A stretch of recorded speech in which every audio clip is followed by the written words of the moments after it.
Well, good afternoon, everyone. On behalf of the Catholic Prison Ministry, I welcome you to our town hall discussion for December. My name is Kimberly Limemore. I am a member of the Executive Steering Committee for the Catholic Prison Ministry Coalition and your host for today's discussion, which is Stronger Together, Support for Children with Incarcerated Parents. And this is a timely discussion in this season of Advent and Christmas and holiday season, where when you have incarcerated parents and the loneliness and anger and the things that can set in during this time. So this is a timely discussion on how to help support those with incarcerated parents. So as always, we will start with an opening prayer.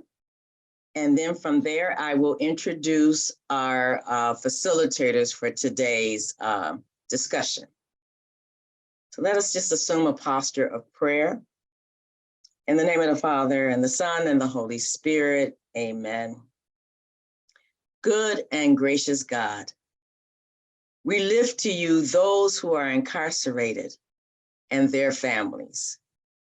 Fill them with your presence, letting them know that you will never leave them nor forsake them, no matter what they have done.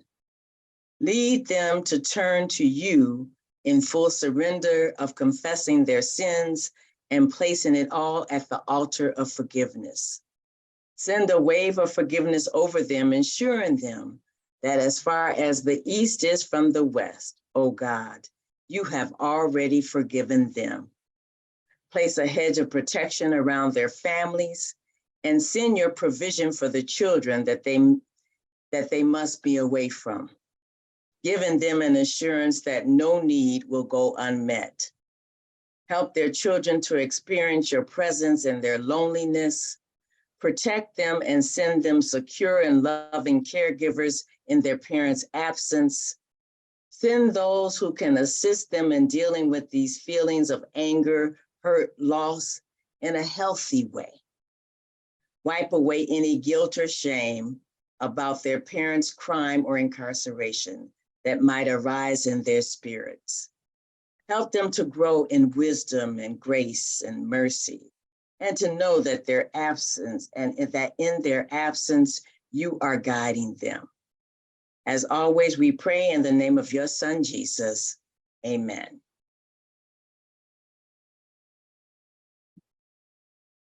So this afternoon, we are pleased to present to you Danielle Brook, who is the Program Director of Project Avary, and Eric Almeida, who is the Program Manager. Project Avary is an organization that helps children heal from the impacts of having a parent in prison.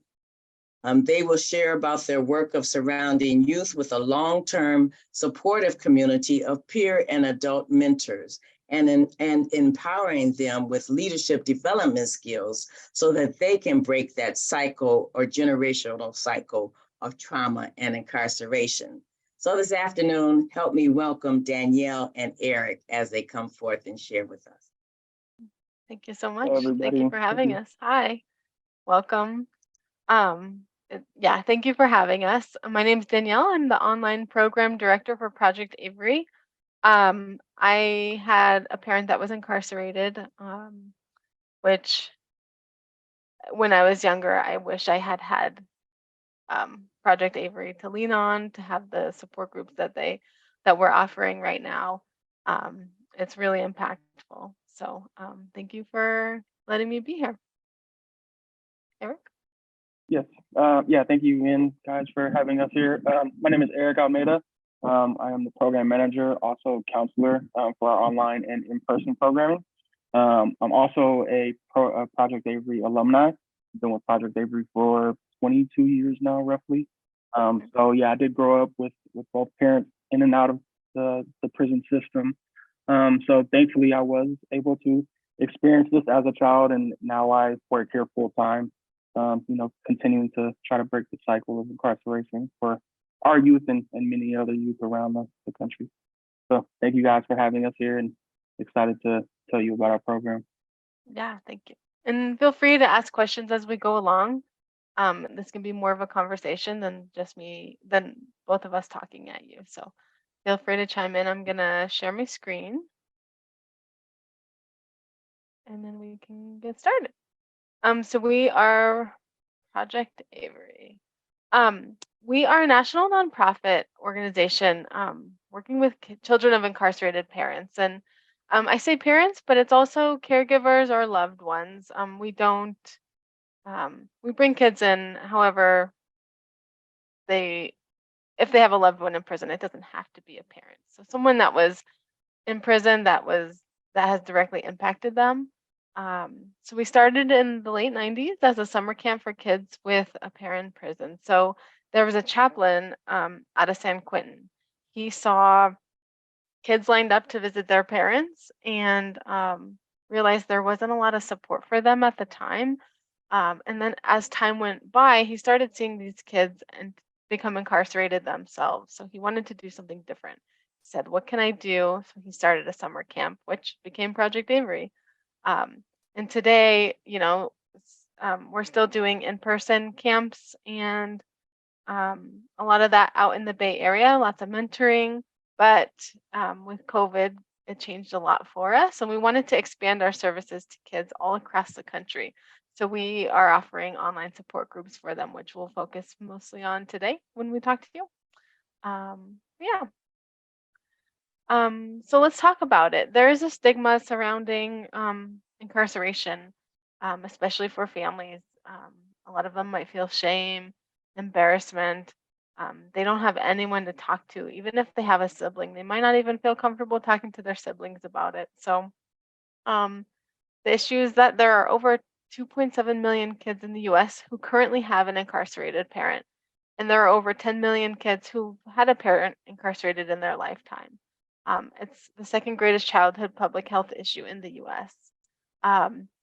Parental incarceration is identified as one of the 10 ACEs, so adverse childhood experiences. So the more ACEs a kid has, the more health issues they may have in the future. Depression, PTSD, anxiety, because of that shame, stigma, and social isolation. A parent being incarcerated is a huge loss for them. They don't see them. There's a lot of grief around it and mourning, and it's hard for kids to mourn a parent who's still alive, who's still around. In some cases, it feels like the parent has died, even though they haven't. So it can be really confusing for them to really understand the feelings that they're experiencing. So to counter these mental health challenges for these kids really need the social emotional support that connects youth with other peers and adult mentors who have a similar lived experience. So in our online support groups, everyone involved, including the counselors, have had that a parent that was incarcerated or a loved one. So it's really amazing to see that stigma just drop because everyone has that experience. And sometimes it's the first time they've ever been able to talk about it. So how to talk about it from CIP themselves. They say it's okay to be direct. There's a stigma around incarceration, like I mentioned. So being afraid to speak openly about it can reinforce that stigma. When it's necessary to talk about it, do so directly. Share about Project Avary, that we are a community. It's a place to meet new people. It's really, really fun. We have lots of games.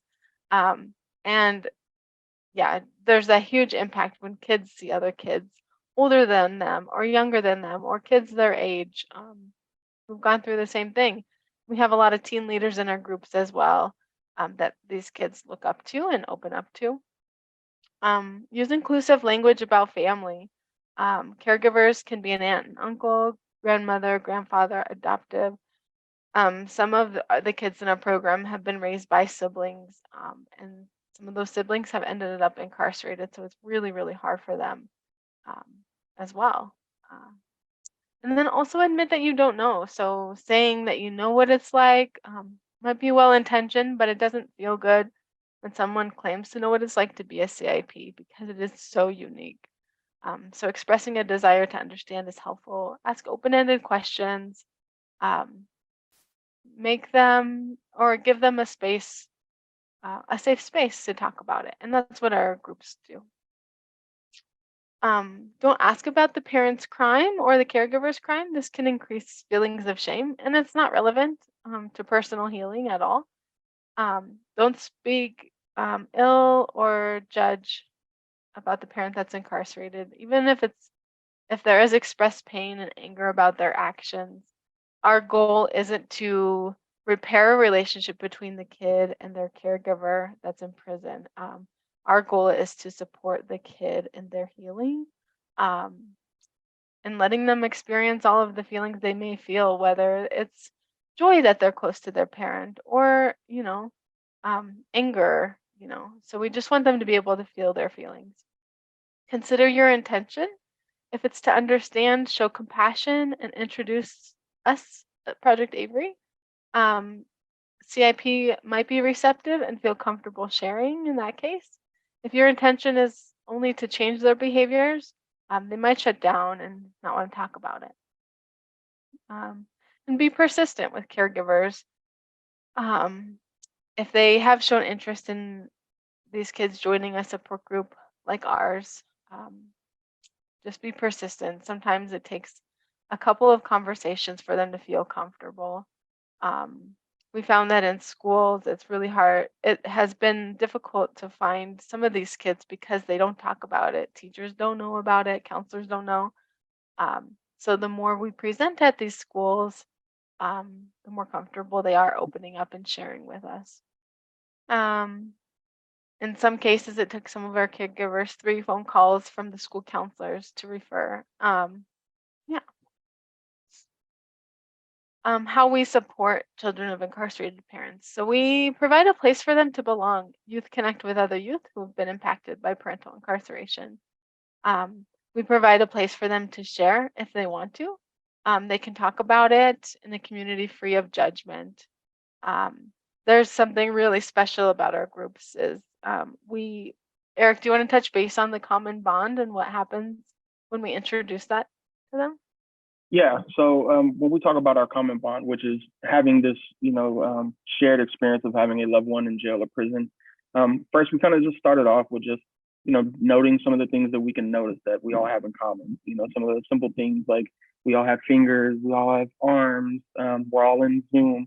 Just kind of like just having everyone kind of acknowledge a lot of our commonalities. And then we start digging a little deeper, like, we have feelings. We all have been angry or we all have been sad. And then we talk about our common bond of having a loved one in jail or prison. And this is the first moment when all of the kids really realize that everyone in there that's raising their hand that has that shared experience is, people that are their peers. And their understanding is like, oh, okay, I don't have to feel shame or feel like I'm the only person that is going through this experience. All of these people are here going through the same things and are here to support me in that. So I think it's a really beautiful moment when a child for the first time notices like, oh, I'm not alone. So yeah, it's really great that we acknowledge that every single group to kind of reiterate why we're there and, the support that they have there. And it's really cool to see they all raise their hand and then everyone says, okay, wave at each other. And they're all saying hi and just, sharing that experience together, which is really special. It's really beautiful. Thank you, Eric. Project Avary is also a place to give back. So youth can become leaders in our community. And this is where they can find joy in supporting others. So we welcome anyone who joins Project Avary can return anytime. We are a long-term community of support for them. We don't say, hey, join us only one time and sorry, there's no space for you. We continue to open up groups and expand because kids are wanting to come back. And our goal is for all of them to come back and become leaders themselves. So like Eric mentioned, he's an alumni. So he started when he was really young and has grown and become a leader himself. And eventually on our staff full time. So a lot of these kids can start as junior leaders where they get a few tasks at a time, few responsibilities, and then If they show they want to keep coming back, then we can give them more responsibilities and they can become junior counselors and continue on, which is, it's amazing. It's also a place to have fun. We believe that play is necessary to build relationships and communities and healing. Um, there's so much healing when there's fun. So our groups aren't an hour of just heaviness and the hard conversation. The conversations are sandwiched in between fun and games. So there's lots of laughter and lightheartedness, and then we can come back to the deeper conversation and sharing. So a little bit about our programs that we do offer. And I'll touch base on some of the in-person stuff too, because we are based out of the Bay Area in California. So if anyone who's viewing or in attendance now is in that area, you're welcome to refer to the in-person as well. But for the most part, for everyone else outside of California, you would be referring to our online support groups if there is interest. So also, one thing I do want to mention is that there's no cost for any of these kids to join our program. We have really generous sponsors who've been able to cover that. So, Eric, do you mind touching base on some of the in-person stuff? Yeah. So every single month we have these overnight retreats where we do a lot of fun. A lot of our program is for the in-person programming is outdoor based. So we go to places like Tahoe, or we go to local places that are near the water, and we get these retreat centers where we spend time together cooking, playing games, and then at night having our moments of what we call real talk, which is our circles. And it's a moment for them to share and to, hear other people share their stories. But we also do a lot of fun activities. Like you can see some of the kids here surfing. We do ropes courses. We do whitewater rafting trips, all of these different fun outdoor activities. And it's a good time for them to really disconnect and be able to reconnect with, people that are going through the same things, and just to be able to be a kid, give them a moment to have, not have to worry about schoolwork or family issues, just be able to be a kid and have fun. And also part of that, at the end of the year, we have a summer camp. So once school is out, we have the week or the month of July pretty much opened up for camp, which is a week-long camp. And we do a lot of those same things, some of the same activities, cooking together, maybe some more extra curricular activities. And yeah, just still building on those relationships and building on that community. We also offer the one-on-one mentoring. So we would pair up a child with a mentor, and we ask that those mentors, commit to at least a year of work with this child. So they'll be able to do things outside of, regular Avery time and their school hours, just to help build those relationships and have that community set in stone. And like Danielle was talking about as well, we have our online support groups, which allows us to reach youth from all across the country. Yeah. Thank you, Eric. Mhm. So a little bit more about our online support groups. Like I mentioned, we've created a judgment-free safe space for them to connect, have fun, heal, and grow. We don't want any of these kids to go through this experience alone. That's why we've offered this now. So we have 6 weeks sessions. So every session we have is 6 weeks long, 1 hour, one afternoon after school, in the evening, usually just an hour or a little bit over an hour, depending on the group. And for 2023, we have multiple sessions planned out throughout the year. So we have winter, spring, summer, and fall session, and multiple groups for each one. So there's plenty of space for all of these kids. We follow a curriculum that just includes engaging games, activities, and real talk. When we talk about counselors, it's they're not therapists, they're more facilitators. They're guiding the conversation, and but the kids are kind of leading that. Like, we let the kids talk and then we kind of go off of them. We have games in between and stuff. So the counselors are our facilitators.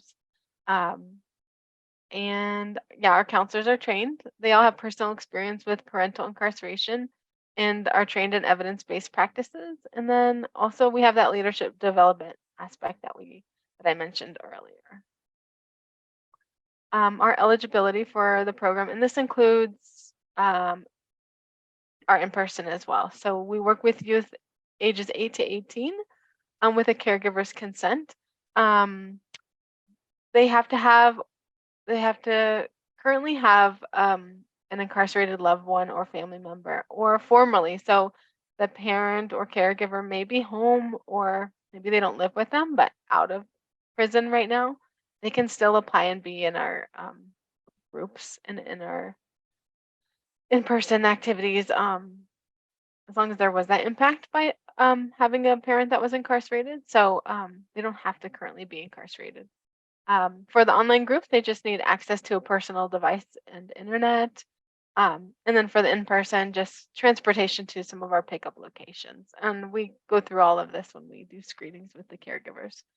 And also, kids are enrolled on a case-by-case basis. So we still encourage them to apply even if they don't meet all of the criteria.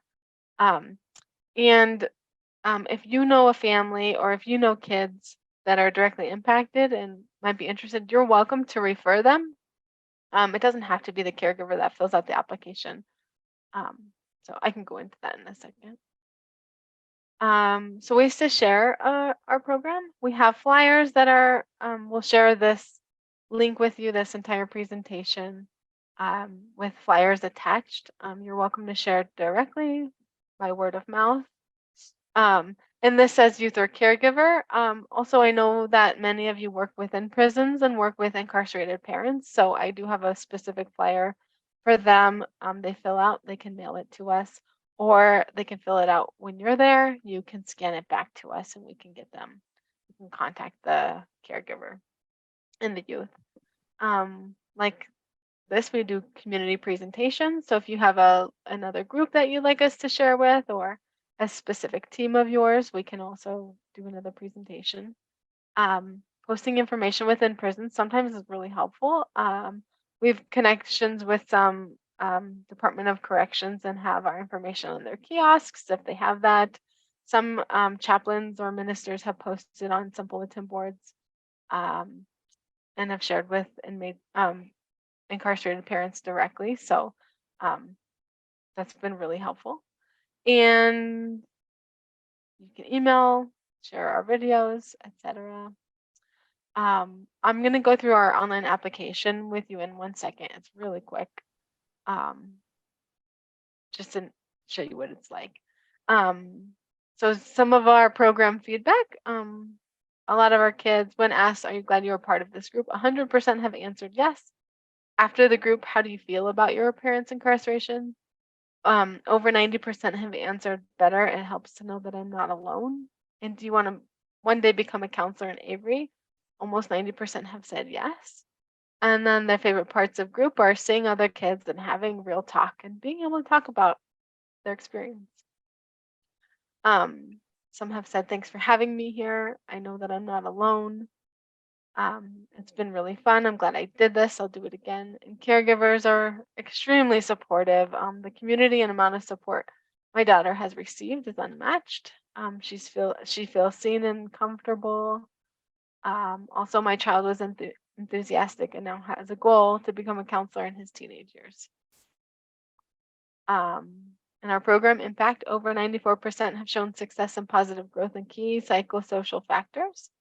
That's critical for childhood development. Only 6% of graduates have become involved with the criminal justice system, and then which is significantly lower than the control group. And then 84% of Avery graduates complete at least 1 year of college. And then in the link or in the presentation, we'll share some of our flyers. I'm going to attach one specifically for incarcerated parents and loved ones. And then our video links are here.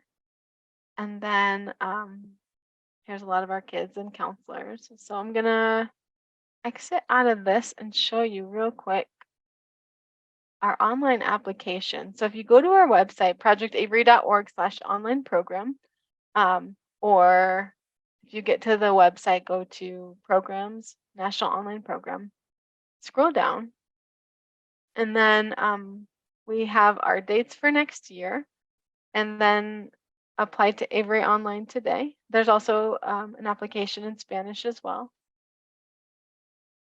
I'm gonna click on that, and then if you're filling out this form, whoever's filling out the form, we just ask that you put your information there. If it's a caregiver, they'll put their information. And we just ask a couple of things about their eligibility, if they're between the ages of 8 to 18. And a lot of times, if the kid is like 16 and older, we'll have them participate once, and then we try to get them involved as a leader as soon as possible. If you know of anyone who's like 19, 20, 21, they can apply and become counselors initially. So that's something as well. So they can just contact us directly and we can give them the application. It's also on projectavery.org/careers. They can fill that out. Youth details, state, city, county, school. Some background information, after school commitments. This helps us figure out which groups to get, we can get them in. And then the caregiver information, so we know who to contact directly. And then just in a few words, why the program would be a good fit.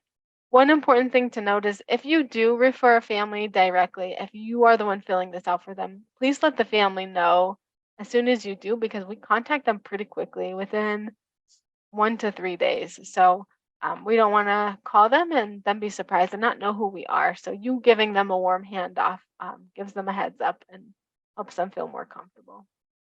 One other thing I do want to show you is there's a flyer. It's both in English and Spanish here, and just gives an overview if you do share this with caregivers. This one specifically is for the incarcerated parent or loved one. All they need to do is just fill out this information here: name, caregiver's name, phone number, relationship, and then we contact the caregiver and we gather the rest of the information. So sometimes that's a little more helpful. It says, please mail this letter.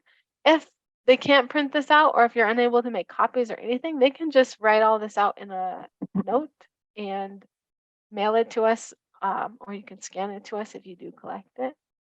That seems to be the easiest way. I think that's all I had. I guess that was a lot of information at one time. So any questions? Eric, anything you wanted to add that I may have forgotten? Nothing that I could think of. No.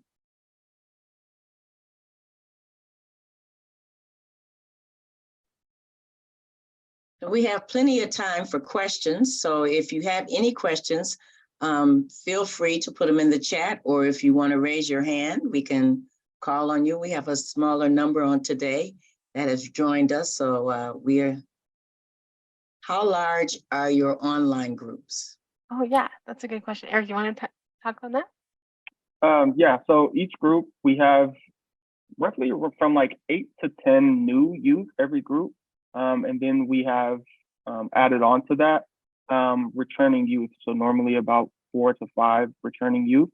And then that'll include usually like 1 junior counselor, 1 or 2 junior counselors, and then co-counselor and a lead counselor. So it's a pretty big sized group, but it really works very well. It seems very engaging, and it allows everyone to, like, you know, fill the space up and fill up some of that dead space that can happen sometimes in these Zoom groups. But yeah, so it's a pretty decent size. And the size of the group we found is really important. It takes a lot of pressure. The larger the group is, around 15, takes a lot of pressure off those new kids who might be too nervous to talk about their experience in the beginning. So we don't want them to feel that pressure, because that could be a lot for them. Robert, you had your hand up for a little bit. Yeah, thank you. Bob Tebow, I'm from Milwaukee, and I work through my parish and an organization called Prison Action Milwaukee, and working with Project Return, which is a for-profit group. I'm a volunteer. listening to your presentation, I've got to say, around at least the north part of Milwaukee, having kids who are shy to talk about things isn't the problem. Mm. Unfortunately, having family members incarcerated can be very normal for a lot of our kids.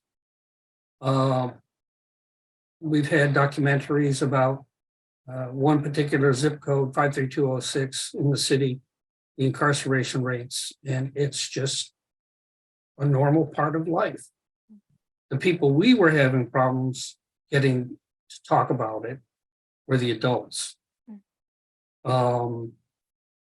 We've been trying, because our theory had been that it wasn't as important for us to work with the kids as it was to work with their caregivers, parents, family members. So we were trying to establish support circles for the parents, and help them. And we got stonewalled.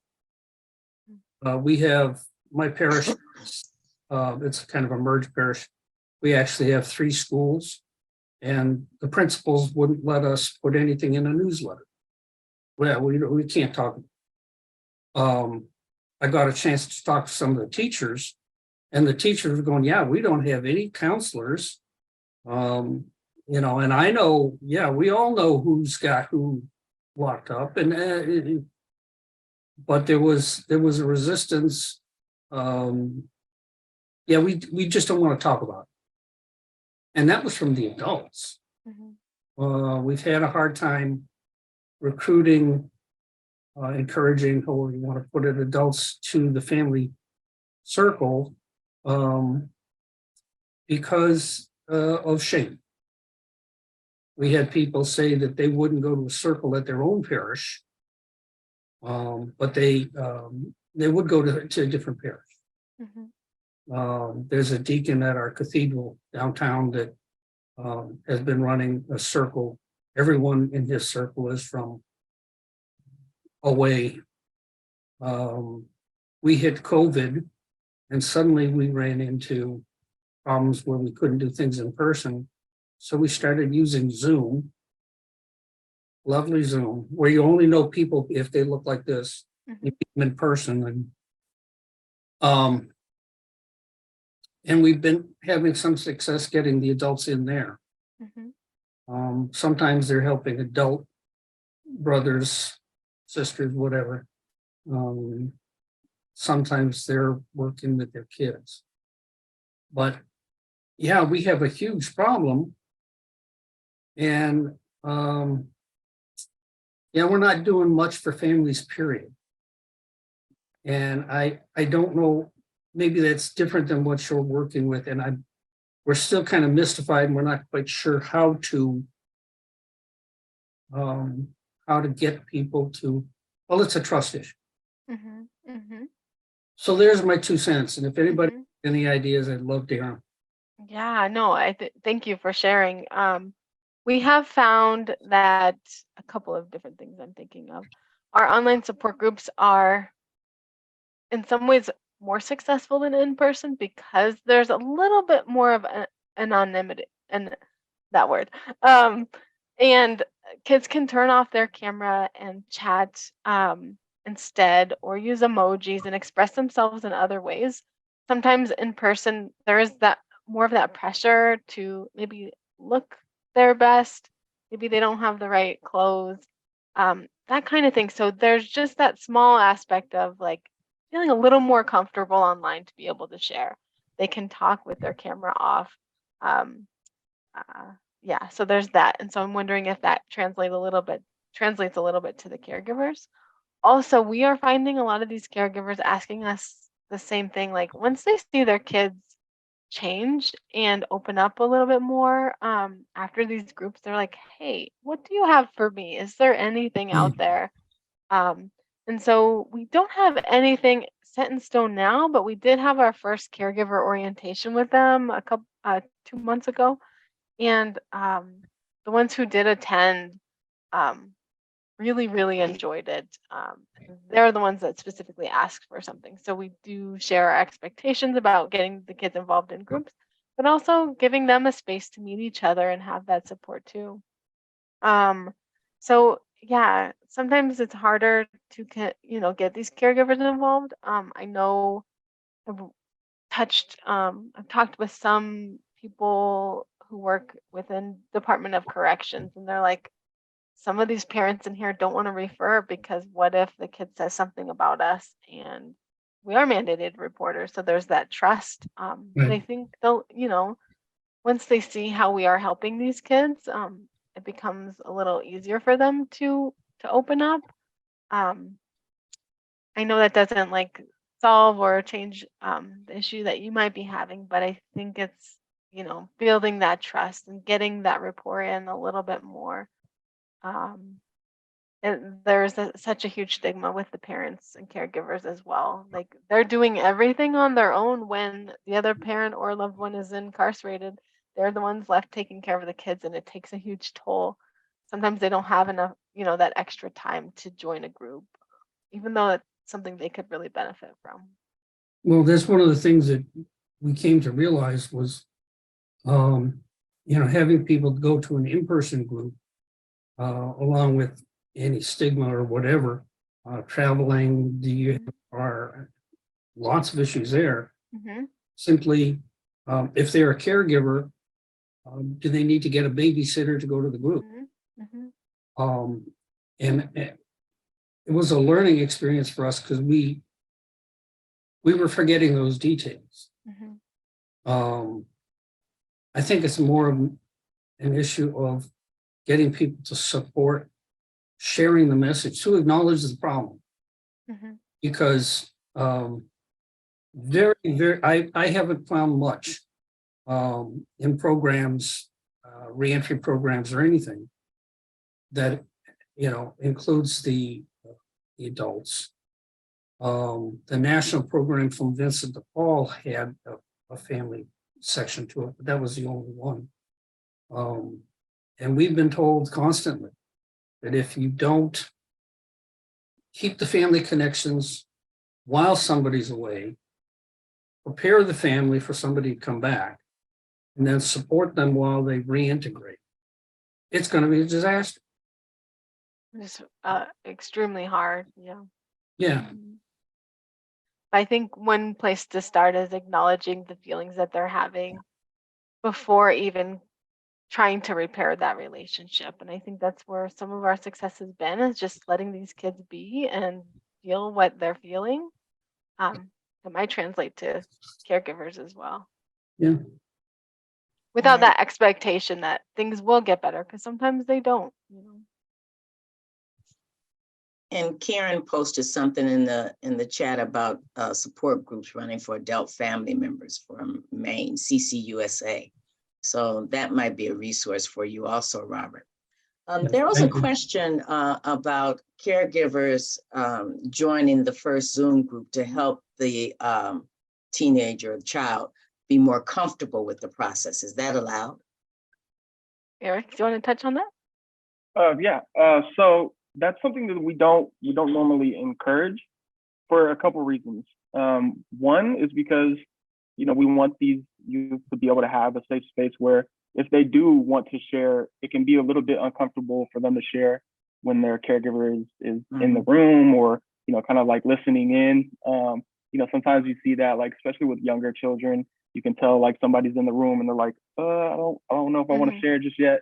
But when we encourage them to, obviously the caregivers have to build trust with us too. So once they do build that trust and they let the kid be independent in the groups, you see them become more comfortable and start sharing more. And ages make a difference as well, because sometimes you get like, the teenager age where they're a little bit like too cool for school and they don't, they're just like not wanting to engage. But then once they see how much fun we're having, and then we try to engage them a little bit more as far as just giving them a little bit more responsibility and telling them that, you are being looked up to in a manner from the younger kids. So it gives them a sense of pride in being a leader in our community. But also, like Danielle had talked about, us adding this element of like a caregiver orientation also helps alleviate some of that nervousness or apprehensiveness from the caregivers, because now they get to hear other caregivers who have been through the program and their child has been through the program, and it kind of alleviates some of that anxiety with having their kids join. And sometimes I think that it kind of helps the kid become a little bit more comfortable as well. And the way that our groups are structured, just from the first day, we're not expecting and we're not wanting the kids to just share their life story. We always give them opportunity to pass, but just hearing other people be comfortable in that. And I think that's where it's powerful that we have kids who are, have been in the program a couple of years, are sharing out their stories, and they're comfortable with sharing their stories.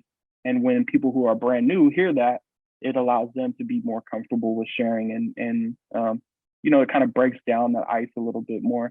And each week kind of the process just gets a little bit more deeper. We start with something super light for the first week, like a quick check-in, a rose and thorn. How are you feeling today, basically? And then as the weeks progress, we start to talk more and more about our experiences with incarceration.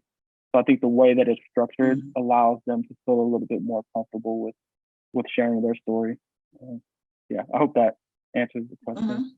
And leading up to group starting, we talk to the parents when we screen them, get them enrolled, about expectations, what the groups are like for the kids. We're in contact with the caregiver. The counselors are in contact with the caregiver every week. And then if something arises, like something that might be concerning that the kid talked about, or maybe there's a really hard conversation and one of the kids dropped off, we do check in with them. We don't want them to drop off without addressing certain, feelings with them, because that's really important. So that's just one thing to keep in mind too. We keep the caregivers in the loop also. I think also we don't share with the caregiver like every week, like what happened, because this is the space for the kids. Yeah, and I think also just the beauty of like being in this online space and in Zoom, kids have so many different options on how to share. With their camera off, if they don't feel comfortable feeling like people are looking at them, sharing in the chat. We have a lot of kids who they may never turn their camera on or speak out in group, but they're in the chat and they're joining in on games, they're participating, and they're sharing really deeply with just the chat alone. So just giving them that option to have different options of sharing and different options of engagement, I think is really helpful for them as well. And then, throughout the groups, if they come back another group, then you start to see them more and more become comfortable and open up out of their shell a little bit more. In the bio, or in the information that I had, they talked about you all do leadership development skills for the children and the young adults, young youth. What kind of things do you do to help them to develop those skills to kind of try to break that cycle? Eric, do you want to talk about how KCC and letting them start there? Yeah. So we have something we call our 3 agreements, and one of them is called KCC, which stands for kindness, care, and compassion. And this is a way that, one, we can keep ourselves accountable, but they can have each other, like hold each other accountable as well. Sometimes when maybe somebody is talking in this space and we practice one mic and somebody is, they're sharing out something, or, hey, I have a question while somebody's sharing. There's an opportunity for these young youth to be like, hey, remember KCC, and just kind of like send a reminder. But as we're, seeing where each child is at, and as they continue to come back, like Daniela said, we're giving them more responsibilities in those groups. So when they come back to be a junior leader or a junior counselor, we're giving them just a little bit more, whether that's having them lead the names when people are introducing themselves, or they're leading a game, They're learning how to one, just speak comfortably and be present in that space, but also to, encourage others to step into that space and encourage others to speak out. And as they continue to build on those leadership qualities, we give them more and more responsibilities, and it allows them to, know how to lead and how to hold a space for other people, even in their own age group, which can be kind of intimidating and hard to do, especially for some of these younger kids. But when they get that confidence to do it, you can see them like become more eager to share, more eager to lead some of those activities. And as they grow through it, those responsibilities become more and more in depth, and training them in how to coach some of these younger kids, how to practice things like KCC and one mic and stay together, things like that. And as they become counselors, the roles are paid also, depending on which position that they get into. So there's job opportunities for these kids. Yeah, and I think it's helpful too with allowing, just like, your counselors or mentors, like Eric has went through that process and knows what it's like. And so it helps to connect with them at some level, because they know that, well, you've been through this and look how you're turning out. And so you almost like an example, a role model for them. Exactly. Yeah, I think too, the beautiful structure about the online program is the before and after groups. We have kind of like a check-in and a debrief. So the check-in, we're, kind of preparing them for what they're leading in the group. And then the debrief, we're, giving them their flowers and letting them know how good they did, but also giving them constructive criticism and how they can continue to build on that. So I think that definitely helps them to learn these skills to be able to do that. So yeah, I think that's a really great space to do that when we're having our debriefs. And are they taught any kind of life skills? Like, sometimes, almost they have to fend for themselves now. They have to learn how to cook, do their own laundry, those kind of skills. Are they taught that in any way? In the in-person, for sure. Like Eric was saying, during the summer camps and retreats, the kids join in and help cook. And online, I would say the social skills is a really big aspect that they're learning, because it's so short, 1 hour after school in the evening for 6 weeks. There's not a lot of extra time to do that kind of thing. But yeah, so yeah. And the other skills I'm sure there's a ton that they're learning on the in-person Great. stuff. Yeah. And it sounds like a wonderful program, and it would be useful for anyone who deals with the children that have incarcerated parents, and a very needed resource for them, especially in these, life itself is traumatic. And so then to have all these other things added on to them is heartbreaking that what our youth have to go through today. So anyway, I don't see any other questions in the chat. I want to thank Danielle and Eric. I'm sorry. Robert had his hand up, sorry. Yeah, the talking about life skills, one of the things we've been working on, our juvenile facility is several hours up north, very difficult for parents to get to visit and all that other stuff, and actually was in such bad a shape that ACLU managed to get a court order mandating that, number one, they start putting it up, number two, that they split it up, disperse it. So we're going to build a new smaller facility by Milwaukee and another one by Madison, and maybe another one up north. Anyway, I was at a meeting discussing the plans, and we have everybody going, not in my backyard, build it somewhere else, and trying to fight that. But the people that were designing it had welding and a wood shop built. And okay, I'm old, So I said, what about home ec? And they just looked at me, well, no, life skills. Mm. Oh, these kids are not getting any learning about taking care of themselves. So we perpetuate the KFC diet, as I put it, Mm-hmm. instead of them learning how to cook a meal. And I think maybe that's something we're not paying as much attention to. You have a limited amount of time. But if you're in a camp setting or something, maybe that's something to, and if they're cooking their own meals, it's something to learn. Mm-hmm. It's something you don't necessarily think about. Along with teaching them how to cook a meal, it teaches teamwork. Mm-hmm. I was a scout.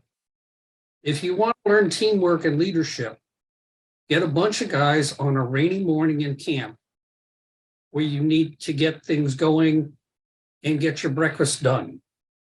And if you don't work together and cook it, it's burnt or you don't eat. There's a lot of lessons in that that maybe should be incorporated if you can figure out how. Yeah, Well- our in-person has that for sure. Mm-hmm. Well, thank you all for sharing. Again, we want to thank Danielle and Eric for coming on and being a part of our webinar, our town hall on today.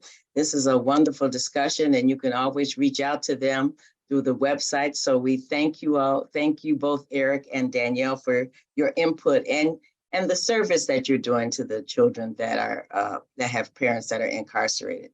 We're going to put up, we have a few announcements as always before we close out here. So on Wednesday, well, on Wednesday, next Wednesday, this is only the first, right? On next Wednesday, we have a creative way to address grief with Sister Annie and Beatrice at the noon Central Time, 1 Eastern, 10 Pacific. They'll talk about ways to address the grief. They're both, Annie is a postdoctoral fellow and in public humanities at the University of Notre Dame, and Beatrice is an ambassador of peace with Pax Christi. So they'll discuss prison ministry as a way of peacemaking. Through ministry, they offer returning citizens and people who are incarcerated a ministry of accompaniment and offers a space for them to address that grief. On December 15th, there's a town hall event which invites you to reflect for the year. Sister Misty Garriga and Sister Susan Van Balen will be asking town hall attendees to share and reflect on their ministry, addressing the question of why ministry. They will lead a discussion to help us to look back over this year in gratitude and look forward in anticipation to this next year. And in January, we're excited to welcome 4 talented advocates of people who are affected by incarceration, the death penalty and detainment. Our webinar panelists will be Dr. David Jimenez from Prison Fellowship, Emma Tack from Catholic Mobilizing Network, and Tom Mulo from Jesuit Conference of Canada and the United States, and Christy Williams, Catholic Charities USA. This will be an opportunity to share your stories of ministry and report areas of needed change you are witnessing.